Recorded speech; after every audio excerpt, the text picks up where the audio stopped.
As they do. Do you want to grab a 20-foot lead rope and a rope head halter? Yeah, yeah. I'll hold in if you want to go and grab it. Yep.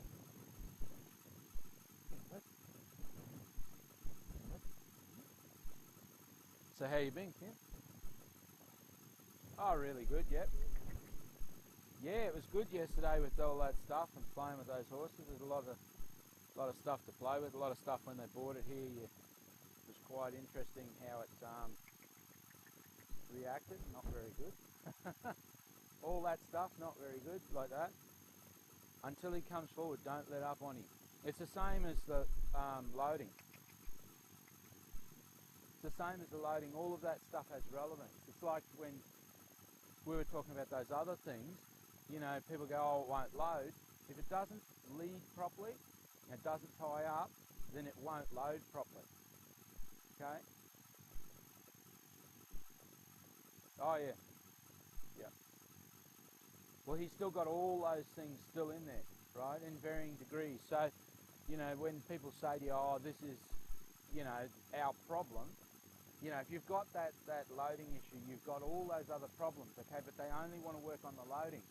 And see, it's not about the flow, it's about him leading properly. If I walk in anywhere, he should have the confidence in me. See, and then it's confidence as well. If I walk in anywhere, he should have the confidence in me to just follow me wherever I say it. Because he trusts that if I say it'll happen, you know. He's still convinced in his own position in life. So he's used to making everybody around him do what they were supposed to do. Yep, you can change him out into that. You really want horses like this to be in rope head halters because otherwise they just have too much power. Yeah, yep, no, that's all good.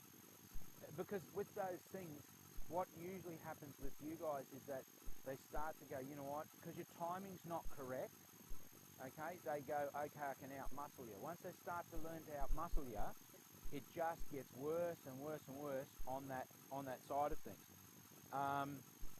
But what happens with muscling, okay, and for me, I don't hang on to them and fight that.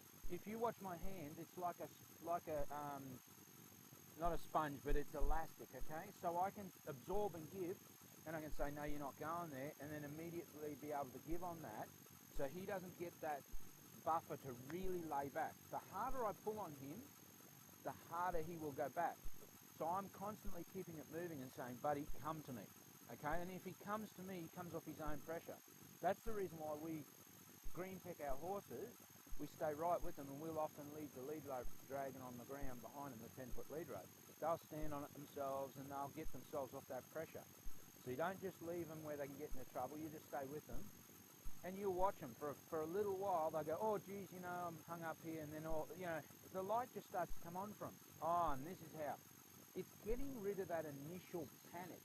Once the initial panic goes, and they learn to figure out how to do things, all of that starts to disappear. It disappears on every subject that you're going to be working on these horses with. But it starts at the point that you explain to them how to behave. Okay? He's in himself very sure of his world.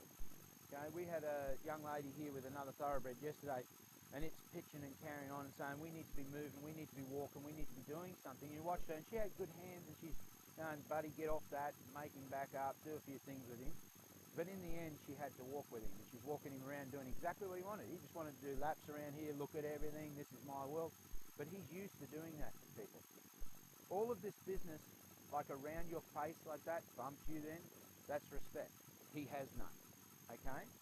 And that's him saying to you, will you protect yourself? Will you tell me to get out of your, you know, and when you don't give them a clear set of guidelines like that I will defend myself, this is my space, don't you come up to my space, okay?